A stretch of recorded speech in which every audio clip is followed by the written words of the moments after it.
नमस्कार। रविंद्र सिंह भाटी एक ऐसा नाम जिसे आपने कहीं न कहीं तो सुना ही होगा, या फिर ये कहे कि आपने इन्हें कहीं न कहीं तो देखा ही होगा।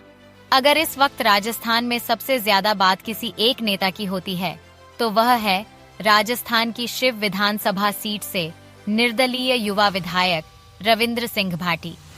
छात्र संघ से राजनीति की शुरुआत करने वाले इस जवान लड़के को उसके खास लोग प्यार से रावसा कहते हैं, तो वहीं देश भर में उसे रविंद्र सिंह भाटी के नाम से जाना जाता है।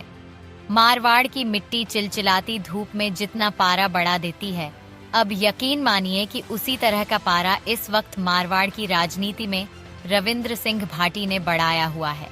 क्योंकि पहले तो बीजेपी से टिकट लेकर आने वाले स्वरूप सिंह खारा को विधानसभा चुनाव में हराते हैं। उसके 4 महीने बाद कैलाश चौधरी, जो उस समय केंद्रीय कृषि राज्य मंत्री और बाड़मेर से सांसद थे, उनकी संसद पहुंचने का पूरा रास्ता ही ब्लॉक कर दिया था। क्योंकि रविंद्र सिंह भाटी के चुनाव में खड़े होने से ऐसे चुनावी समीकरण बन गए थे कि जो केंद्रीय मंत्री कैलाश चौधरी 2019 का लोकसभा चुनाव 3 लाख के करीब वोटों से जीते थे, उन्हें इस बार कुल वोट भी 3 लाख नहीं मिले थे।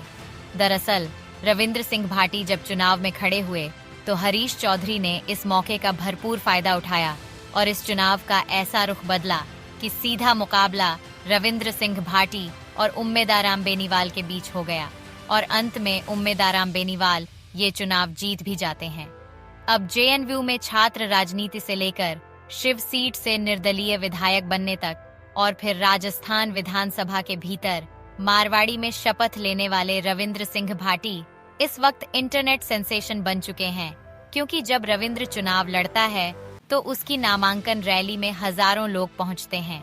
वहीं बात सोशल मीडिया की करे तो social media platform Ravindra Singh Bhati के पोस्ट से भरे पड़े हैं। ऐसे में यह जानना तो बनता है कि आखिर रविंद्र सिंह भाटी है कौन, जिन्होंने भाजपा और कांग्रेस दोनों की नींद उड़ा रखी है। बाड़मेर जिले के शिव विधानसभा के दुधौरा गांव के रहने वाले रविंद्र के पिता एक शिक्षक हैं, इसलिए रविंद्र एक सामान्य परिवार से आते हैं और राजनीति से इनके परिवार का कोई वास्ता नहीं है। शुरुआती पढ़ाई रविंद्र ने गांव के ही एक सरकारी स्कूल से की। इसके बाद रविंद्र जय नारायण व्यास विश्वविद्यालय जोधपुर चले गए और यहाँ से होती है रविंद्र के छात्र राजनीति की शुरुआत।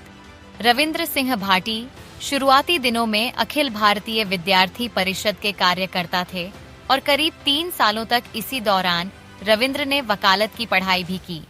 साल 2019 में उन्होंने छात्र संघ के अध्यक्ष के लिए दावेदारी ठोकी तो एबीवीपी ने उन्हें संगठन की तरफ से टिकट नहीं दिया और रविंद्र ने एबीवीपी से बगावत करके अकेले दम पर निर्दलीय चुनाव लड़ा और रविंद्र जीत भी गए।